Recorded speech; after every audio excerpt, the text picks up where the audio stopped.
Ito siya guys, ang tao at ang developer na hinumulan natin ng tubig. Atin itong ihalo siya.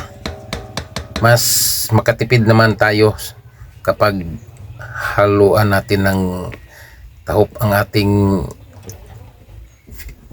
feeds.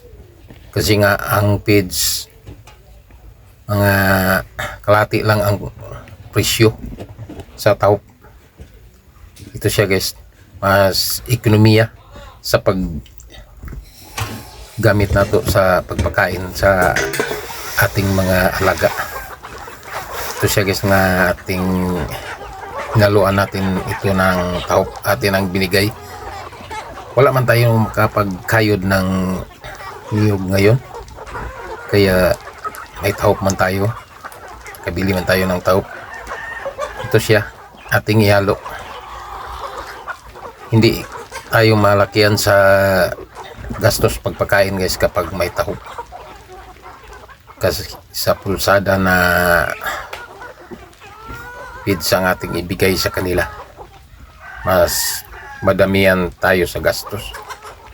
Kasi nga ang feeds tag 2,000 ang sako, 2001.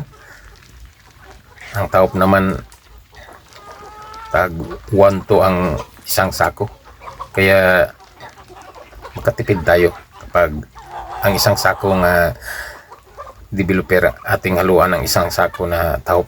Ito ang ating ginagawa ngayon guys sa pagpakain sa kanila, at nagmamadali tayo sa pagbigay ng pagkain ng ating mga alagang mga manok. Hindi pa ngayon ang tamang oras na sa pagpakain sa kanila, pero atin na lang silang binigyan sila guys, kasi nga palaging umuulan at ating binigyan sila, baka maabutan naman tayo na ulit ng pag-ulan.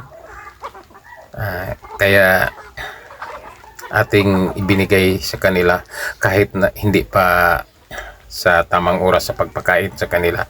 Maaga pang pagbigay natin, pero okay lang basta't hindi tayo maabutan ng ulan. Sa atin palaging umulan. Ito siya guys, ang ating mga alaga. Kailangan na gumawa tayo ng paraan upang hindi tayo malakihan sa gastos. Kaya itong ating ginagawa na ating hinaluan ang ating pagkain sa kanila palagi. Kapag may makakayod tayo ng niyog, lagyan naman natin ng kinayog na niyog ang ating halo sa kanila.